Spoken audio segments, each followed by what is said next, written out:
Good morning. There are no hands on the clock Why? because they're not needed. How tall is it? Uh, Fuck, man. I don't remember that part. Let's not nitpick over the passwords, okay? You need to tell me how tall it is. And I need this fucking Zoom link. I need to get on and record the one battle after another episode with Ethan. I don't know that you are who you say you are. I'm still fucking Cooper. Do you know some of the academics that have blocked me on Twitter? All right, I'm not fucking around. What can I tell you to prove that I am who I say I am? Well, then what is the least popular episode of your podcast? War of the Worlds. Oh, shit. Oh, this guy knows. This guy actually knows. All right, Yeah, all right. Can okay. I can I get the Zoom link now? Does Microsoft Teams work? That's fine. That's fine. I just need to get on this. I need to get on this podcast before. Do you have you updated Microsoft Edge? I'll figure it out, man. Just get me the link. And by the way, you fucking prick, what was your password? It doesn't matter how tall you are because I'm standing in front of you. Oh, fuck off with that shit, you motherfucker.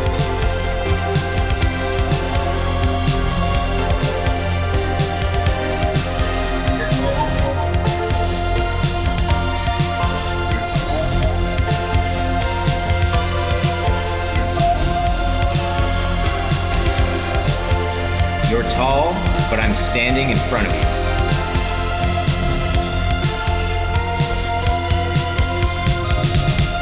It's a podcast.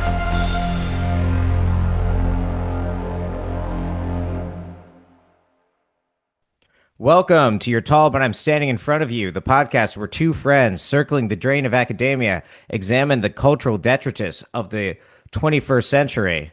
I'm Devin, I'm Ethan. and I am honored to, for the first time, ask, how's it going, baby?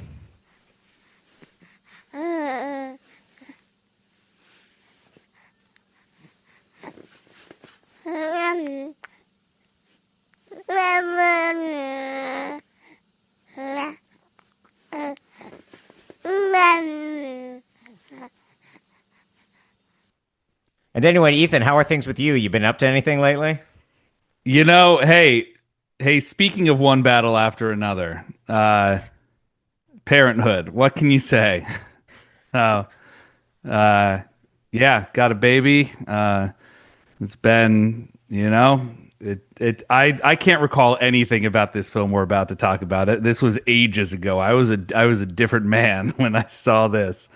And also, of course, since your wife ratted out the podcast to the Yeah, oppressive right wing government, yeah. and you have had to go into hiding, and we are recording this at great personal risk to yourself.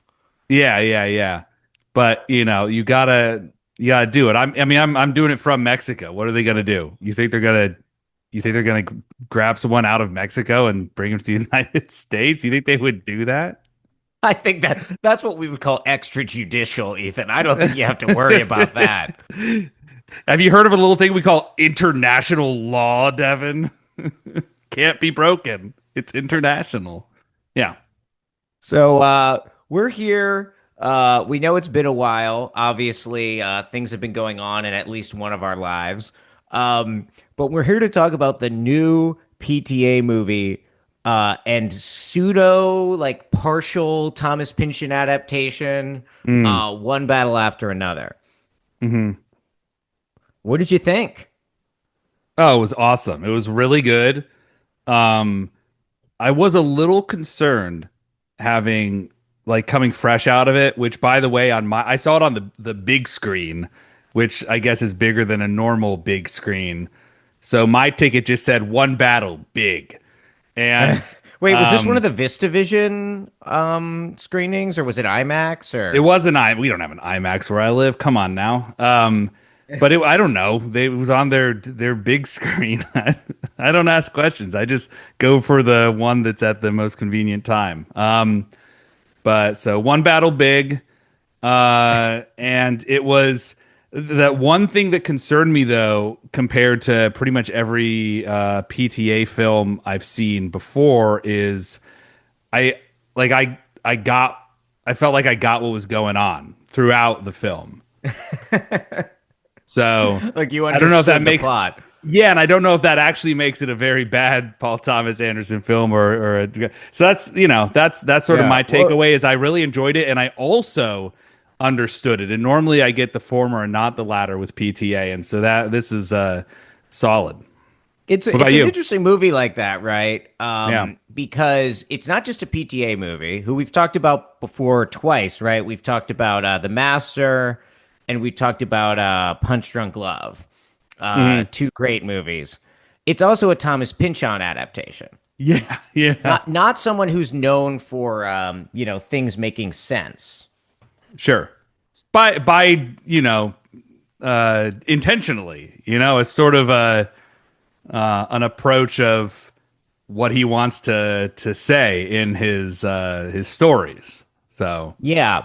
And I will say that so Vineland is honestly probably the Pynchon novel I'm least familiar with. okay, I've only read it once. I do want to reread it, but I actually kind of decided, like a lot of people read it this summer in prep for the movie, but having read it before, I kind of wanted to go into the movie a little fresh, and then I kind of want to revisit it. And I'm reading also a new Thomas Pynchon movie, or I'm it's that sorry, a new time of the Thomas year. Pynchon book came out Yeah, within like a week of this, so it's been like it's a huge time for guys like me. yeah. But so it's You not think like I they'll know it backwards and forwards. you think they'll have like new editions of Vineland, but it'll have like the photo, the poster from One Battle After Another. It's like now a major motion picture. Those Yeah, when they yeah, change yeah. the It's just books. it's Leonardo DiCaprio, just kind of like looking wistfully. Uh, Um, yeah. but Sean Penn. Mm, But so like I said, it's not the one I'm most familiar with, but I do know it. And I like it quite a bit. But this movie is on the surface, I would say a lot less Pinchonian than his other Pynchon adaptation, the one that really is a proper adaptation, Inherent Vice, mm, which is a fantastic movie as well. yeah. But and I'll get into more of this as we talk. But I think part of the problem is the reason this movie makes such a surprising amount of sense and it's almost like a popcorn movie in a lot of ways, despite being about like leftist struggle and paranoia and secret white supremacist conspiracies, is Yeah. that is our world. Yeah. I mean, you And saw so the marketing for this film, the most bizarre marketing ever. Did you see the ad where they were saying one format after another, and it was a stamp card where you could yeah. stamp off when you see it in all the different Yeah, formats? they're really going for broke with this one in terms of the And it marketing. worked. And it worked. Yeah. But this is all to say it's not that I think Pynchon's novels, right, which are often these kind of very heightened, almost cartoonish, like intentionally cartoonish depictions of like various historical atrocities and the interconnecting systems that rule them and stuff. They're very heightened, they're very abstract in an intentional way often. Although with a lot of psychological realism at the same time, those were always expressing historical truths. It's not like they were like fantasy novels, right? Yeah. But I think the big difference between now and maybe like the 70s when Pynchon was writing Gravity's Rainbow isn't that the world has become less evil, and isn't even necessarily that it's become more evil, as much as these processes that used to be hidden, used to happen in back rooms, now just happen in full view of everyone and are as buffoonish as ever, Yeah. more openly buffoonish than ever. But that has just kind of become our realism. Yeah. Like it just I don't know when the moment maybe it was I don't know, Trump coming down the escalator, but like when just we just realized like you can just do whatever. You don't need to you don't need to worry about norms and decorum and this the sort of things that the Democrats are based their entire worldview around. It's like the scene in World of Worlds, our most popular episode, when they realize the shield is no longer on the floaty tripod. And what does Tom Cruise Yeah. says? It's like tomahawk or what is it like? He yells I don't whatever the remember. name for the rocket launcher is, and they and America wins. So Yeah. that's the time we're at right now. Definitely. And like I've seen like one of the criticisms I've seen of this film from some people is they're like, I don't like the silly names because the characters like, Oh, and this is the names are changed from Vineland, but this is a very Pinchonian thing for like, the characters have these kind of like on the surface, like the protagonist of Crying of Lot 49 is named Oedipa Mas, and her husband is named Mucho Mas, like there are these like very like cartoonish, jokey character names. yeah. And he's doing that here with characters like, Colonel Lockjaw or Perfidia Beverly Hills, right? But Yeah. my response to those people is just look around, you know? Um, there is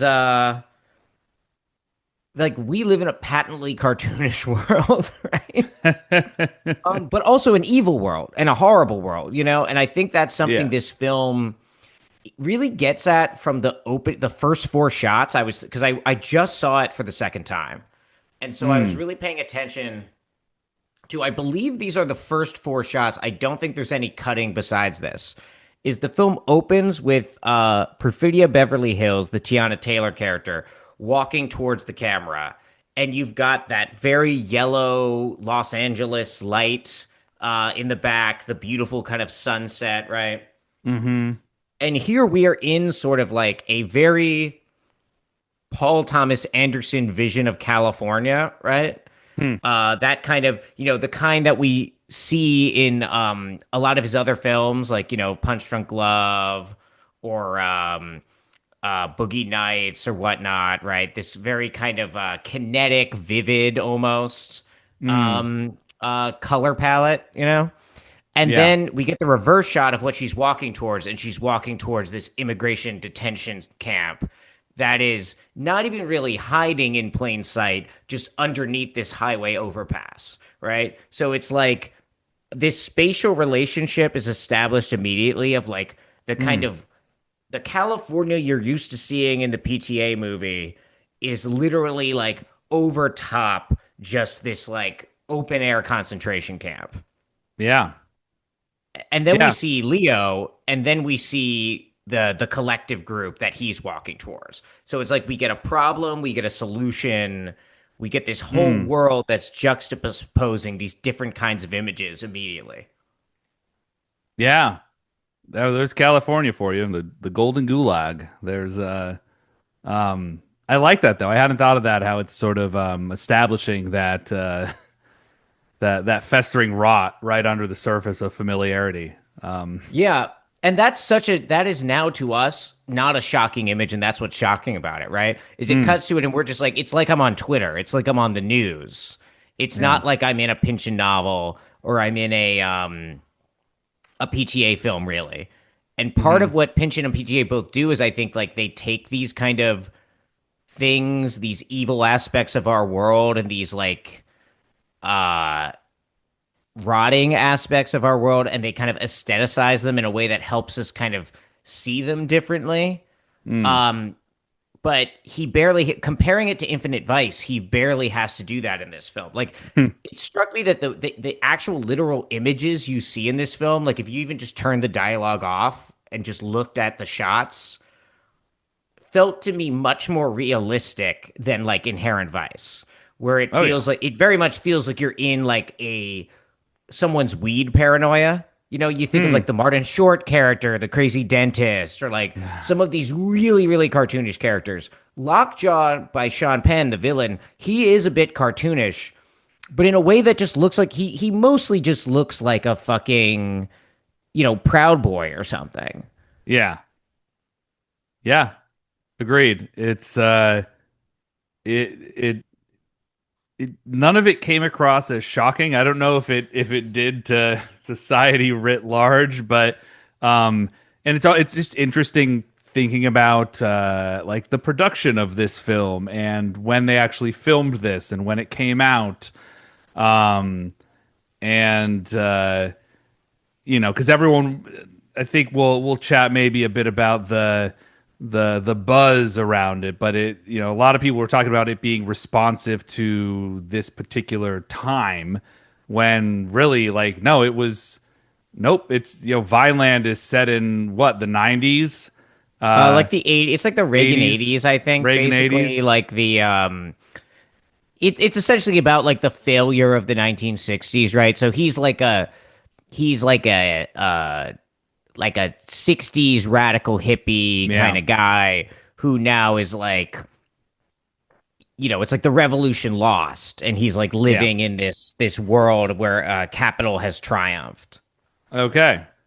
And so I mean, but that, and then the film was obviously filmed before the 2024 election, and like a lot of people imagining that, like we've seen a lot of spectacle in 2025 and a lot of abject cruelty, but I, people act as if this is all an entirely new phenomenon, that, oh, ICE agents like rounding like separating parents from children and being like cruel. Wow, like that's not a new development. They're now Yeah. doing it on the camera because they want to project that image in a much more straightforward way than maybe they've done in the past. And there's so yeah, Yeah, and there's you a yeah. never see a. Am I wrong that you don't see like an elected official of any kind in this film? Like you don't see anything about what we think of as quote unquote politics. Um, I guess Mm, we don't really know. It's one of the guys in the fucking Christmas Christmas. Adventurers Club. Yeah, yeah, Could be a politician, but like they kind of struck me as they're kind of like behind the scenes capitalist pig motherfuckers, you know? I mean, tomato, tomato. So I mean, But you know what I yeah, mean? It's like this is a yeah, film yeah. where it's like it doesn't need to address, oh, is the president Democrat or Republican in this world? Because it's like, Hmm. well, this is the world we've been living in, you know, Yeah, like time immemorial in a lot of ways, right? Just yeah, just the project takes on different forms. The project looks different. Um, yeah, but it's not like open air camps collecting people of certain racial categories is something that only happened within the last two presidential terms. yeah. Yep. Um, so there's that, and even the rebel group, the revolutionaries are the French 75. So you still get some of that 60s feeling also, with just the general vibes of the, especially the first Yeah. act. And it kind of takes place in like a timeless period, right? Like there's Uh-huh. smartphones and stuff, but it's like you just know you're in one time, and then what? How much forward is the time jump? Like how old is 16 years or 16 years, yeah. 16 years, right? So we're 16 years in the future for the last two-thirds of the film from a time that somewhat resembles our own, but isn't specifically temporally located. Yeah. Which is also right a transposition of this 60s to 80s Hmm. thing that the novel does. But it's interesting because it becomes so much more almost kind of like fabulistic in the movie because it can't be pinned down to like specific history. So it kind of just Yeah. becomes about this almost like timeless revolutionary process that may or may not be in whatever particular Mm. stage right now. But maybe we could then we could flesh out a little bit. We don't need to do a full summary, but I was thinking Sure. we could kind of go through the film. It kind of has three acts, I feel like three sort of sections. Sure. Yeah. So the first is before this time jump we're talking about.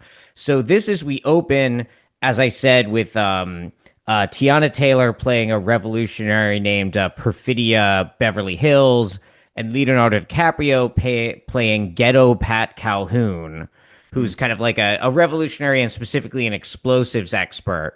right? And there's a bunch of others played by, Wood Harris, Alana Haim, a few other people. And they're part Hmm. of the French 75. And we see them like breaking a bunch of people out of an immigrant detention center. And we kind of spend the whole first third ish of the movie in this time period where Leo and Tiana have a baby. There's a bunch of other stuff going on, right? Hmm. Until we culminate in Tiana Taylor's betrayal of the revolutionary movement, her cavorting with Sean Penn, who plays Colonel Stephen Lockjaw, this, Hmm. Embarrassingly muscular, like creep guy, Hmm. who's we see as in charge of the immigration detention center, right? And then Yeah. there's a time jump. So that whole first section of the movie, was there any particular moments that struck you, things you're thinking about? Um, Yeah. Good question. I think that what stood out to me. I mean, it was great. I appreciated just it was just a series of acts of resistance from this group that demonstrated them sort of minimizing any sort of collateral. It felt very very IRA esque in some of their um, approaches, and then of course that culminating with the one member of the French 75 killing a security guard. And I think all of that, I mean, just the creepiness of Sean Penn's character certainly stood out to that. And it's a looming character, because he's introduced right away when they liberate the detention center, because he's in charge of it and is held hostage, by Perfidia, and then comes back and essentially gets her later, but is like, I'm gonna let you go, but I want my hat back, and also like wants to sort of essentially establish some sort of sexual relationship with her. So he's just like this looming character that clearly like doesn't care about catching them. It just sort of seems to have his own perverted aims, whatever Yeah, those yeah. may He's be. driven by drives, right? Like sexual drive, obviously, Yeah. right? There's this whole thing where like when we first see him, Perfidia's pointing a gun at him and makes him like give himself a boner, or like, she's Hmm. like, keep it up or whatever. Um, Yeah. and then, you get the sense that like both he and Perfidia, in this kind of perverse relationship they end up having. Yeah. There are irrational drives going on, right, with Yeah. the characters that work in concert with these larger historical processes, but can't just be reduced to them, right? Hmm. Because this is Lockjaw is engaging in this relationship with a black woman in spite of his best interests in his wanting to move up in the white supremacist project, right? Because that Yeah. that becomes like this whole plot thing that we'll Yeah. get more into, right? But Perfidia as well, right? You get this whole sense of her in the beginning as kind of, she's kind of pulled towards Lockjaw for like self-preservation, and does like betray all of her compatriots and get a bunch of them killed, but then Yep. also won't like culminate the relationship with Lockjaw. Well, she culminates, Yeah. version of it, right? But Yeah. like, there's this whole thing where he comes to the house and he thinks she's gonna be there, Hmm. and she leaves this note that's like, "This pussy don't pop for you," I think it says, Yeah. which feels like kind of like a haha fuck you Lockjaw moment, until you remember, like, well, we're gonna find out later that she did uh bear his child, his biological Yeah. child, but also like she did get fucking Wood Harris and Alana Haim killed as well. Hmm. So like, it's very complicated, I guess, is the Yeah, and that's I mean thing, you that's know. really the two standout. I mean, Sean Penn in his just perverse creepiness, I think, is a standout. And there's the one scene when he comes in and knocks on the door and it's locked when she has fled. And you think he's gonna Yeah. walk away, but then he just opens his car and gets out a battering ram That he to clearly like knock. had like he anticipated needing. It's just Yes, sitting on the in the back seat. yeah, exactly. And the other one, which I think is the only scene with him and Leonardo DiCaprio in the little Yeah. bodega where he's like, "Do you like black girls? I fucking love them," and just like Yeah. walks away. And Leonardo DiCaprio looks like really freaked out by this creep. And I think that's their only scene together in the entire film. Yeah, exactly. Other than like I think like later when there's the car accident, He Leo's like like looks looking in in there. the car, Yeah. but like yeah, like there's no actual interaction of the characters besides that one Mm-hmm. where Leo doesn't even know who he's talking to, right? Mm-hmm. So then we jump ahead 16 years after Leo with baby is forced to flee. He becomes Bob Ferguson. They move to the city of Boxton Cross. And the daughter is now played by Chase Infinity. Her name is now Willa. Willa Ferguson. Her real name is Charlene. Although I mean, real, I guess, is kind of a ambiguous word to use there, right? Mm-hmm. And she's taking karate with Benicio del Toro, right? She's got friends. She's going to the school dance. Leo has essentially become the dude from The Big Lebowski, right? And we're kind Yeah. of in the aftertime of the revolution. Yeah. But then shit hits the fan. Shit does hit the fan.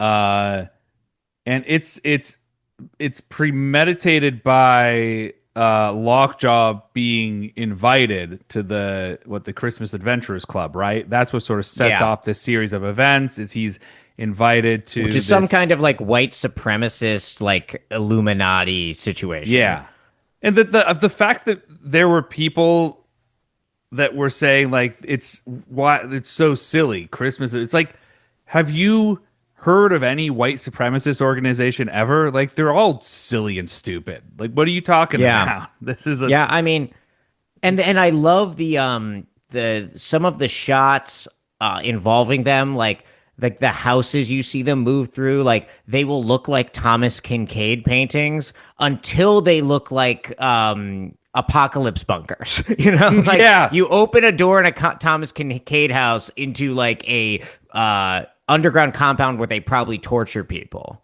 Devin, do you know whose house that was shown for being the headquarters of the Christmas Adventurers Club? I have no idea. That was Ronald Reagan's house. Oh my God. Wait, how did they get access? I'm assuming it's not owned by Ronald Reagan It was anymore. owned at one time anymore. Yeah, no, it's Well, you know what I mean, yeah, like the Reagan yeah, yeah. family or whatever. He like lived in it. It was I think it's in San Diego, and he lived in it at one point in time. Is my understanding, and that's Oh, that the fucking house. rules. Yeah, Yeah. Yeah, so these are, and that is the nature of American white supremacy, right? Is the simultaneity of oh gee whiz, banana pancakes, Christmas, right? yeah, And in order to have this kind of Thomas Kincaid Christmas we've imagined in our heads, which is explicitly white, right? And also explicitly capitalist, right? We're willing to kill hundreds and thousands of people, millions of people, yeah, anything that gets in the way of this fascistic idealized dream vision that we have. But they're also stupid motherfuckers. Unfortunately, they have lots of power, and it doesn't matter that they're stupid. You can't just like yep. point out their logical fallacies and make them disappear. this is how things are. But So anyway, yeah. So yeah, Lockjaw wants to join, and then what happens? he realizes they're probably going to run a background check on him, so he needs to clear up his loose ends, which includes the fact that he may have a daughter. He doesn't know if it's his or not. Yeah. With And it becomes Perfidia. clear that in that scene in the grocery store with Leo, like he's asking Leo questions about his daughter because he's speculating it may be his own. Yep. Again, Yep. biologically. But Yeah. So he sets up a whole series of events of trying to figure out where the Pat Calhoun and this daughter may be, and that just really sets off the second act. Which yeah, shout out, yeah, go on. oh no, go ahead. Shout out to I think is the best portrayal in this film, which is that general, that interrogator. The scenes where he's interrogating Oh, that guy. yeah, You know, I yeah. I don't have his name, but he's an NSA uh person. Uh he Wait, came in from real life? yeah, he has like pretty much no other film credits, which is probably why he's so convincing and terrifying in that role. Jesus. I was gonna say, Yeah. yeah, because he like the when he's interrogating people, it doesn't feel like cinematic interrogations. It feels like, oh, Yeah. this is how they like actually talk to people. Yes. Yeah. Wait, It's so what very happened with this guy? Did uncomfortable. he have a change of heart or like It's one of those things where like you wonder, did he even realize like what he's doing is, or is he just like, yeah, of course, this is, they want an expert in this thing, so I'm going to give it to him. But it's like, do you yeah. realize how that like you're a sort of personification of evil in this way? I don't know, Yeah, but yeah. really standout performance there in a terrible way too. Um, yeah, so they essentially lock down the city, which it's a I guess a fictional California city. What is it called? It's Or it wasn't in Utah. For some reason I thought it was in Utah. oh, I But assumed it was California. yeah, yeah, no, you gotta be right. Yeah. But yeah, it's definitely a fictional city. Hmm. Um and they essentially use a major like what we would in our world know as an ice raid essentially, right? Yeah. um Bacton into Cross. Sorry, mhm, go on. Yeah. into Bacton Cross to essentially as cover for them being there so Hmm. they can search for Willa and to a lesser extent Bob. And Hmm. this is where we get a little bit of a we're kind of also in a little bit of a caper mood where Bob links up with Benicio del Toro Yeah. playing Sergio St. Carlos, who is both Willa's karate teacher and also, you know, is kind of leading an effort to get some of the undocumented people in Bacton Cross to safety. Yeah. And it's a thing. I don't know if you want to chat about it now or later, but certainly has been part of the conversation is people talking about Sensei Sergio and that character versus someone like Leonardo DiCaprio's character, like Bob Ferguson, and the different veins of revolutionary. And I Yeah, what did you think what's the discourse about that? I mean, I think that the sort of lazy discourse is look at how he is an effective leader that like gets results in a calm and collected manner and knows exactly what he's doing compared to the kind of haphazard way that Bob Ferguson goes about pretty much everything, and the general ineptness of Leonardo DiCaprio's character through the entire film. You know, like you can ask the question of did his presence actually change pretty much anything?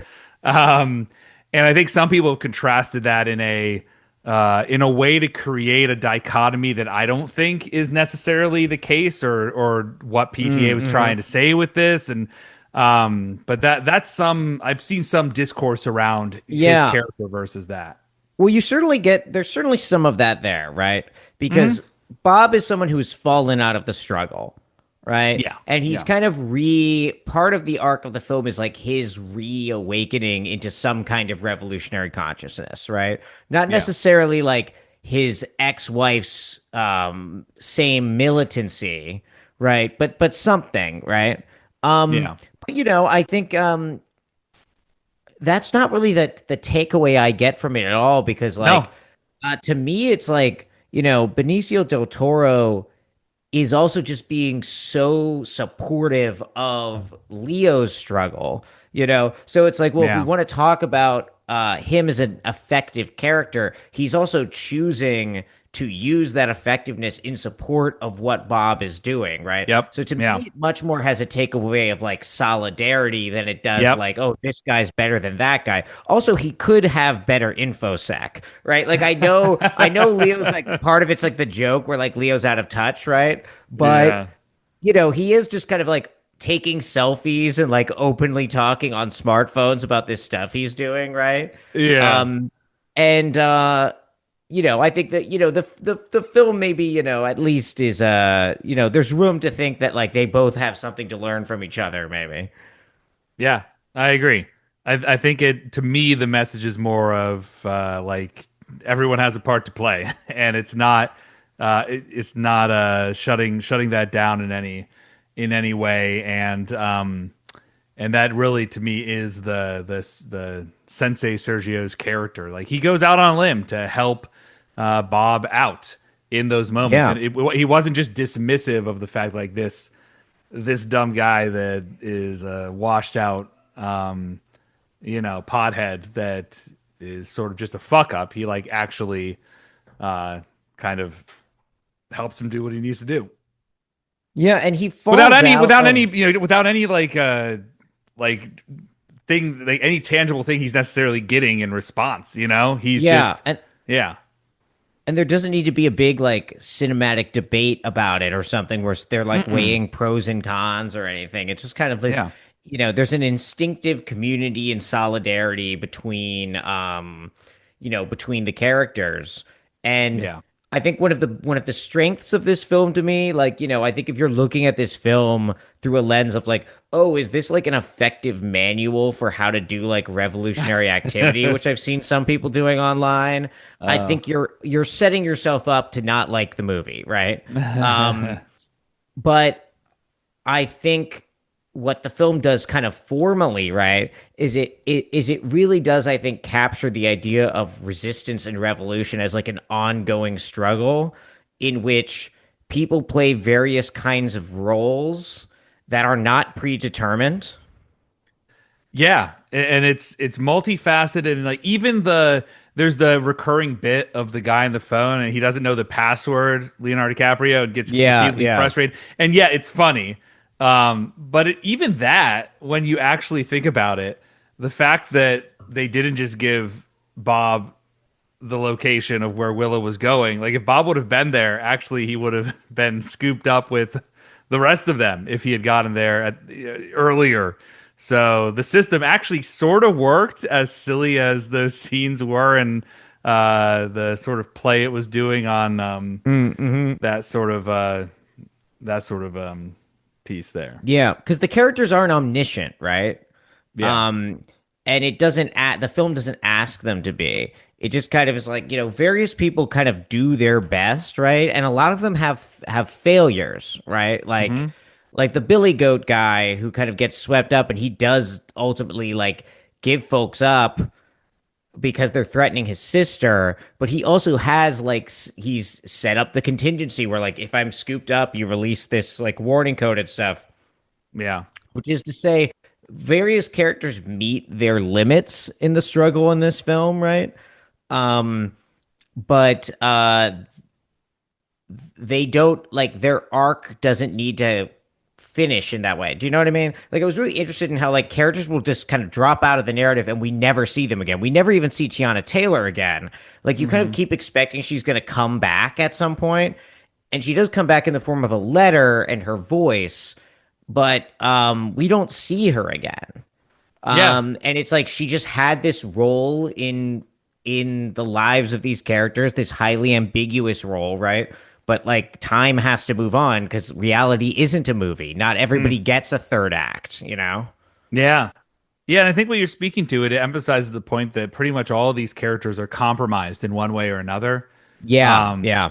and I appreciate that sort of murkiness that the film presents there because it to me is strangely enough like a more welcoming vision of the possibility of solidarity compared to if they had just inserted the a clear ideal of what this looks like. Everyone sort of plays a different part, even when Yeah. just get us to move to the third act. Like Leonardo DiCaprio's character falls off of a building, hilarious, and immediately gets picked up by the police during the sweep that they're doing, and he is getting booked and is has the medical check in, and the nurse that's there checking him in essentially is saying, Bob, like you haven't taken your insulin, and uses his actual name to indicate she's playing her part, and that's how he's able to sort of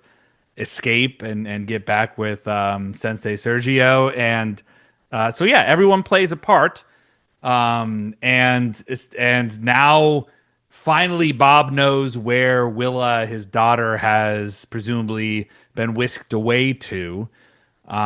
This what It's like a nunnery, right? Like a yeah, convent.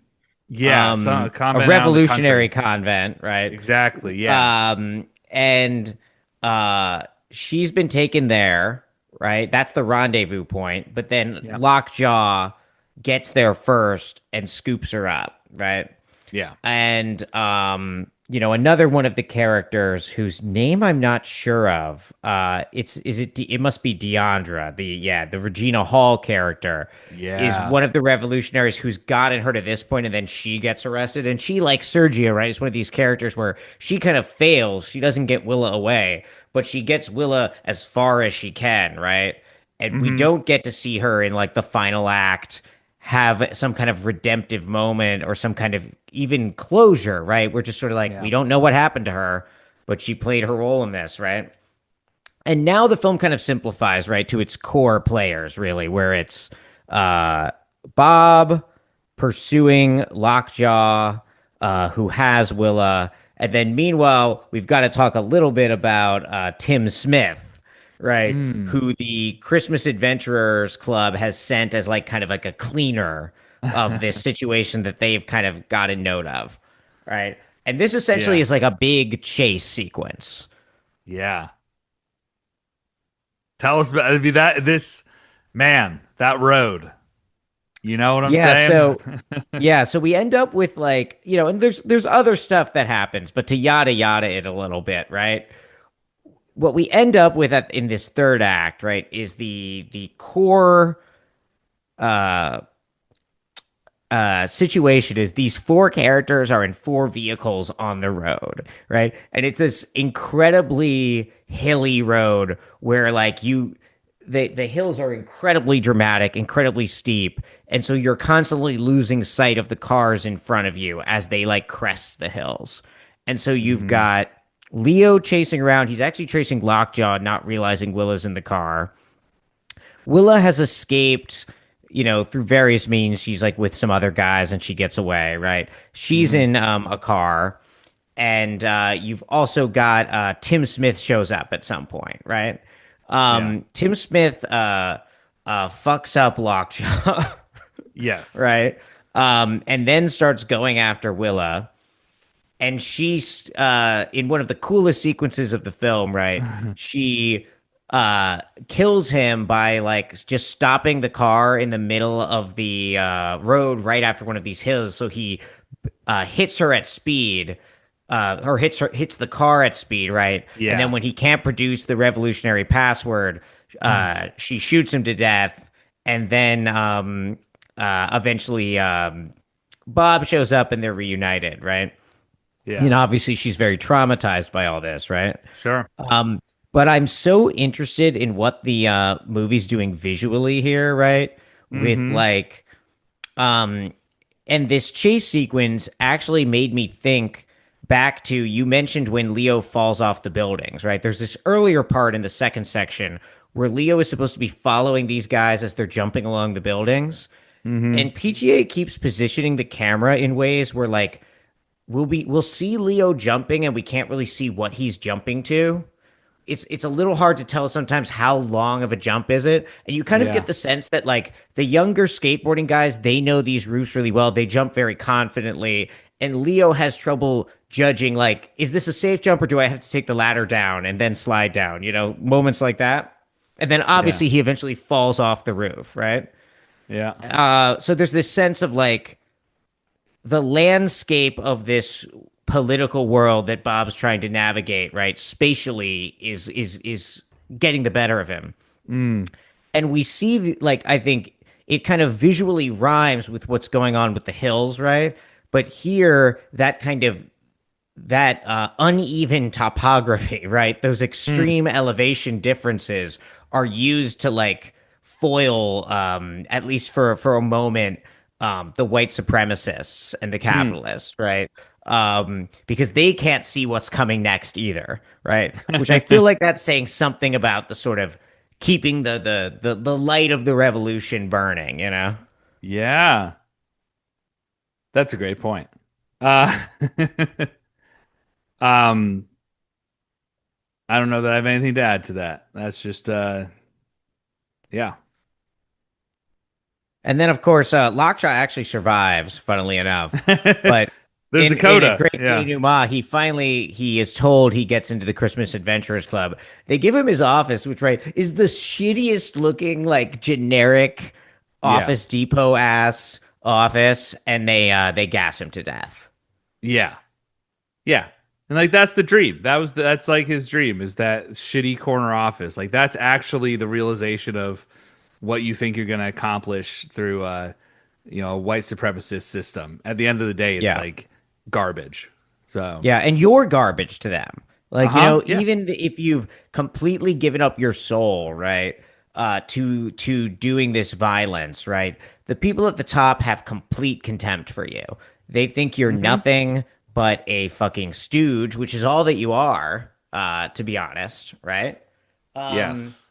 But then we do end on a happy note, right? With sort of uh Bob has sort of loosened up as a father and is kind of letting his daughter engage in some leftist organizing. And when you see her driving off to a protest in Oakland and American Girl by Tom Petty drops, right? And Yeah. oh, and we should have mentioned it is proven during all this, like at least like to I guess irrefutably, I don't know, that she is Lockjaw's biological daughter. But Sure. again, like the film's kind of saying like it doesn't matter, right? And so Hmm. even though she's the biological daughter of a cop and a rat, she is her own person, right? And Yeah. her chosen family kind of wins the day. Yeah. You know what I would have really liked to see instead for that last scene What's that? is if Bob was taking her into the voting booth. Yeah, You know? yeah. But and explaining harm reduction. Yeah. Yeah. So you like this is actually your most sacred right. So Yeah, I mean, if you think about it, the Nazis gassing Lockjaw to death at the end, that was kind of a form of harm reduction yeah. because his face was really fucked up. Yes. Oh, Yeah. So there you imagine like go. watching this back to back with that. I've never seen it, but you know that there's that stupid ass movie where like it's called like Swing Vote or something, and it's like some stupid scenario where like somehow the presidential election comes down to like literally one guy's vote. And so like it's like the both parties are trying to sway him. And guess how that Yeah. movie ends? Because I looked it up because I was never gonna watch it. Does he not vote? What? I don't know. Well, How no, it could you ends with resolve him it? going. It ends with him going to vote, and then the movie like cuts to credits. You don't get to find out who he voted for, Ah, right? Because boo. your vote is just as important as his, and you need to go vote. Oh, come on. No, he should have voted for the one guy and then the Supreme Court decides that the other guy actually won. That's how it should have ended. So, oh, okay. But yeah, One that's battle after one battle another. after another. Woo, one battle big.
So we've talked about like, what this movie's saying about kind of like the horizon of revolutionary struggle and all this kind of, very potent political content, right?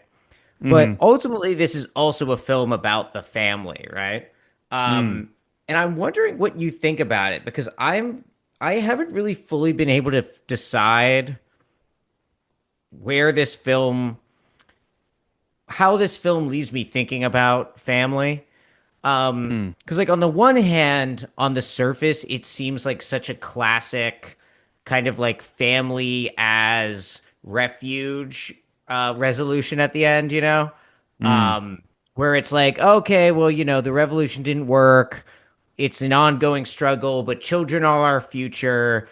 Hmm. You could be a better dad. You can have a better relationship with your daughter, and it ends with like Tom Petty's American Girl playing, right? It's like paging Dr. Lee Edelman, like, children, the kids got this kind of energy, right? But at the Mm. same time, it's also, we see so much depiction of chosen family in the film. Yeah. Even Bob and Willa are kind of chosen family for each other in a way, because as it turns out, Willa has no biological relationship to him. Um, at the in the towards the end where she's got the gun out in the desert and she's screaming the passcodes at him and she's saying like he's saying rather it's me, right? That's kind of almost like this moment of them deciding to be a family after all, despite Mm. everything. um so yeah, I don't know, like what do you think is what's the vision of family we've got here? How do we feel about it? Yeah, I mean, it really, to me, emphasizes this idea that being a family entails like it's an act, you know. It's not Mm-hmm. an act, not in the performative sense, but like it Yeah, entails it's a process. action. It's a yeah. Yeah, rather than some given ties that bind people. And that seems to be a major theme as well, is finding those communities. And that's clearly, like, you get a very good sense that Sensei Sergio has a well-established community within the town where they are. He's essentially coordinating a whole lot of stuff going on as there is this crackdown going on. I think you could see, like, he seems to be a father figure in many senses in that regard. Um, but I think you see like the perverseness of family with someone like Sean Penn's character, where Willa is both a fixation for him, but also Willa is a complication for his desires of what he hopes Yeah, to yeah. achieve. But like it's weird, like the scenes with Lockjaw and Willa, like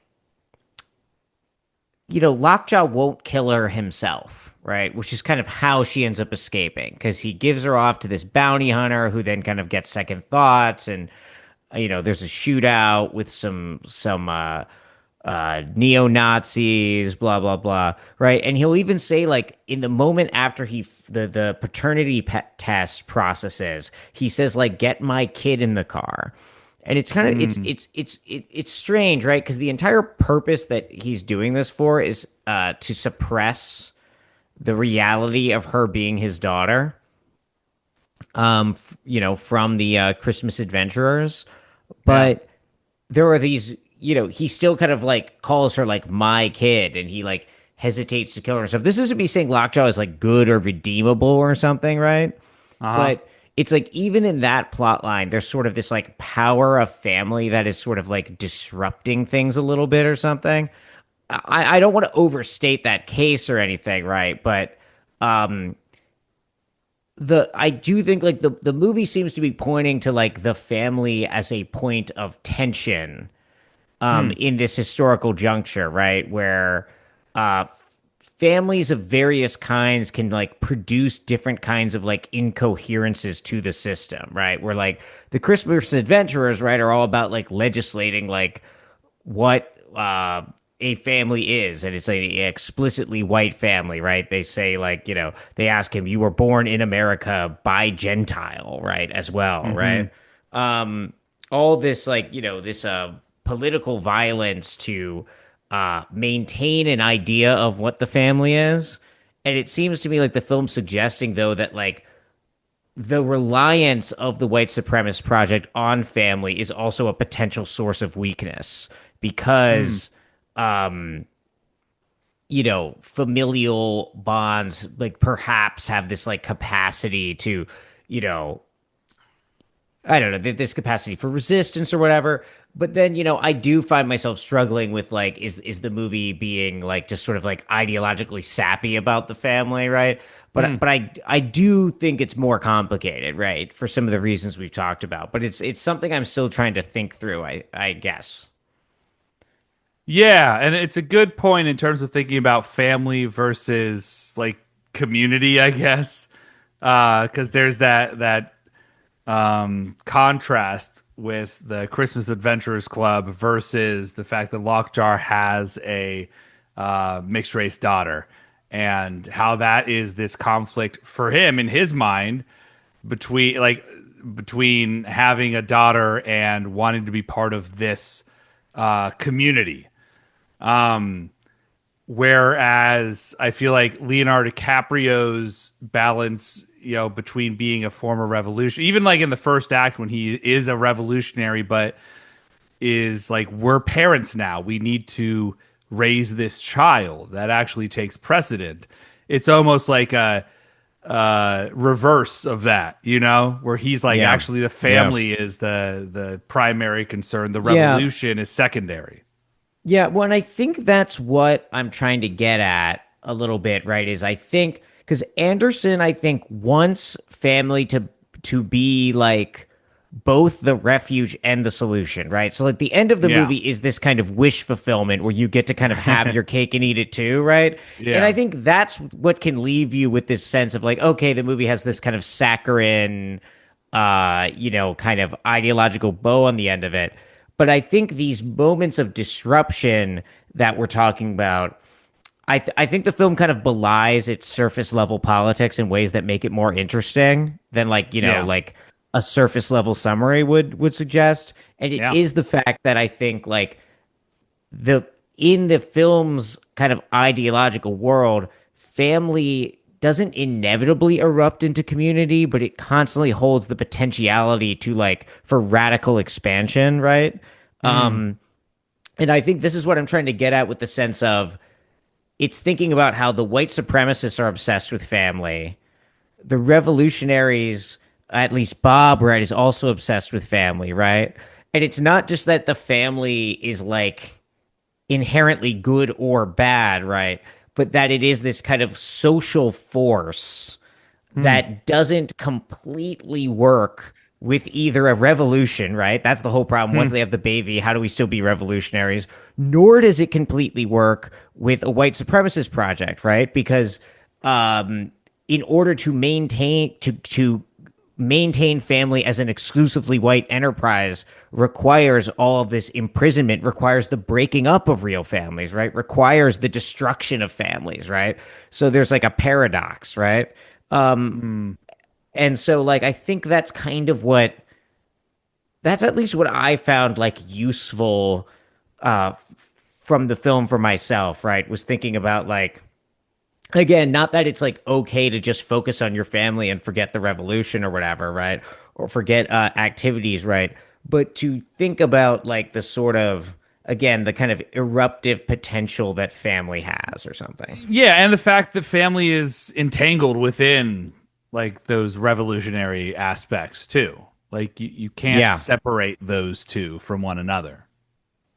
Yeah, exactly. And it's like it's the Christmas adventurers, right, who are the ones who are trying to do that. They're trying to and in order to do that, they literally have to like send guys in sports cars and guns around the world, right, to assassinate people. Like it's a very unstable project that needs all of this violence to be maintained, right?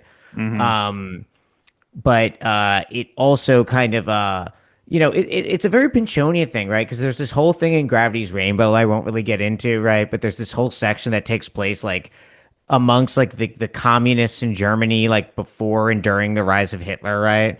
And there's this phrase that keeps getting repeated that's like an army of lovers can be beaten. Um, but it's like, that's a sentiment that I think Pynchon shares via characters, but is skeptical of, right?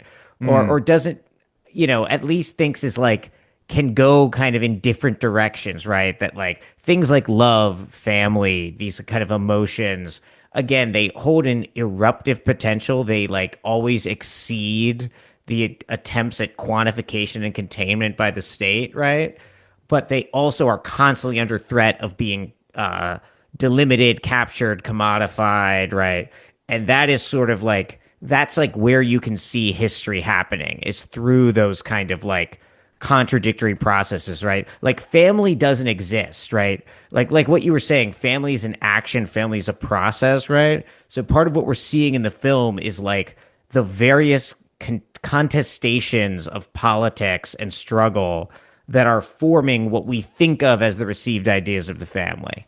Does that Hmm. make any sense, or am I just? Because I'll tell you, I'm sharing a number of things with Leonardo DiCaprio's character in the movie right now, a number of traits. Um, but yeah, That's Paul Thomas Anderson.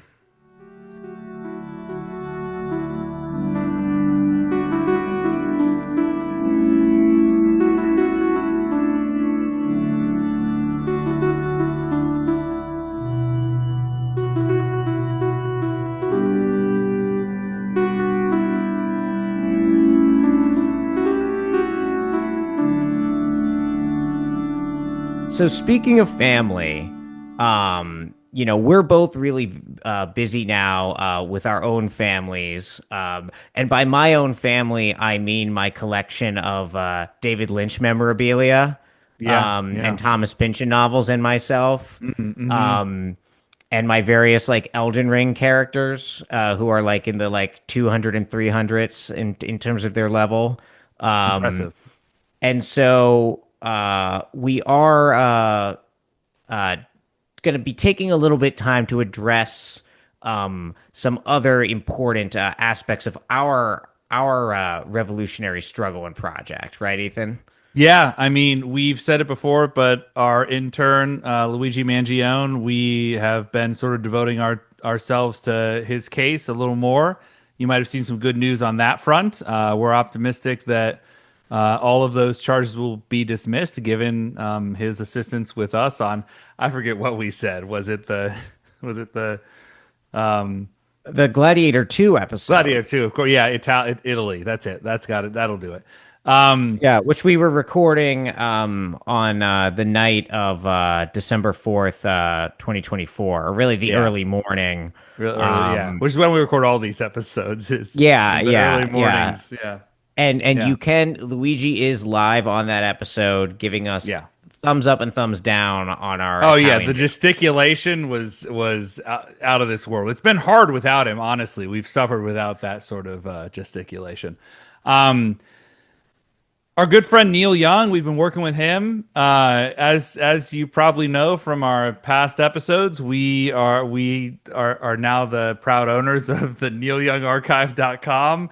And our podcast is the only product currently being offered on neilyoungarchives.com after Neil Young removed his music from it Yeah. because he didn't really want to be associated with us and our politics. Yeah, we'd love to have him back now that he's delisting himself from Spotify. I think the Neil Young archive, I mean, it's a perfect fit, right? The Neil Young discography and You're Tall, But I'm Standing in Front of You. Like that, I it's thought, I thought you were go, gonna say. I thought you were gonna say the Neil Young discography and neilyoungarchives.com, right? They're like peanut butter and jelly. hey, it just fits. And and because like we could set up, even like people could do like maybe they listen to Heart of Gold and then they listen to our episode on The Abyss. Like they just go back and forth. Neil Young, episode of the podcast. So it's a match made in heaven. So we're working with him, and that's just taking up a lot of time because he only accepts things by land mail, right? Like that's Yeah. yeah. And we are having to like hand deliver them as well. So that's been taking up a lot of our time. Sure. I am like deeply embedded in a number of gaming Discord servers right now, trying to radicalize people into extremist political violence. Yeah. And it's very easy, Yeah. but there's so many marks out there that it is, that is kind of a full-time job as well. So this is going to be our last episode for a minute. We are going to be back in December because we couldn't sit out. Speaking of Avatar family, 3. speaking of family, Our father. our dad is making a new film. You can always make time for family, right? So we'll be back in December with an Avatar 3 episode. That'll end the current season. And then we will be back in 2026 with a slightly tweaked format. We'll say more when the time is right, but we've got some ideas for ways to make the podcast. We think it's going to both improve the podcast and also make it more sustainable for us to do while we're so busy with Neil. I will be the solo host of the podcast. Oh, sorry, I can't reveal that yet. But it'll be a really improved format. You all are really going to, I think, like it. I knew we shouldn't have hired that consulting firm. But anyway, cheers to you, Ethan. Here's to, you're my chosen family. Thank you. Here's to the Philip Seymour Hoffmans that we didn't rate for this, but if we 5. were, 5. And you know which 5? I'll tell you, Devin. Philip Seymour Hoffman from Magnolia. Philip Seymour Hoffman from Boogie Nights, Philip Seymour Hoffman from Hard 8, Philip Seymour Hoffman from Punch Drunk Love, and of course Philip Seymour Hoffman from Devin, The Master. And there you have it. That's one battle after another. All right, we did it. Oh, I guess I should say the shit about closing thing, but yes. Oh yeah. The end matter. All right. Well, thank you, listeners. Like I said, we'll be back in December. In the meantime, follow us on Twitter at YourTallPod, at Blue Sky at YourTallPod, on Instagram at YourTallPod. Ethan's at Mathasippi. I deleted Twitter, but if I'm back, I'm Stale Cooper. If I and if given not, the way the Eagles season's going, I don't know if that's going to happen. But. And here's how I always know whenever Devin deletes his Twitter is I start getting a bunch of notifications because someone has started posting from the show account. Which so we really should do, quitting. to be fair. It might actually make people look at the show Twitter if we ever tweeted from it. Yeah. Well, I had a great tweet that was Mark Lanigan voice in the shadow of the ticket, which is a great joke combining the name of the new Thomas Pynchon novel with lyrics from the Screaming Trees hit song Shadow of the Season.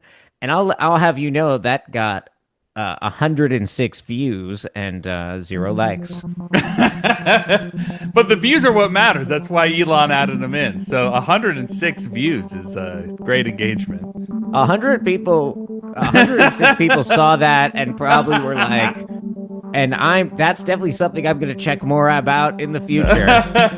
I no definitely one wants didn't to be just the first scroll by like. this. Yeah. I made fun of gifted kids and that got 7 likes. So maybe, I could just start being really mean. That's a winning formula. All right. Well, I'm going to devote the next 2 months to just sort of like antagonizing people on Twitter from the show account. And hopefully by then we've just got a robust viewership that's ready for the 2-month build up to our Avatar 3 episode. Yep. No one could accuse us of not running a tight ship. And as always, listen, buddy, I'll say it for you this time. Keep circling that drain, folks. current's getting strong.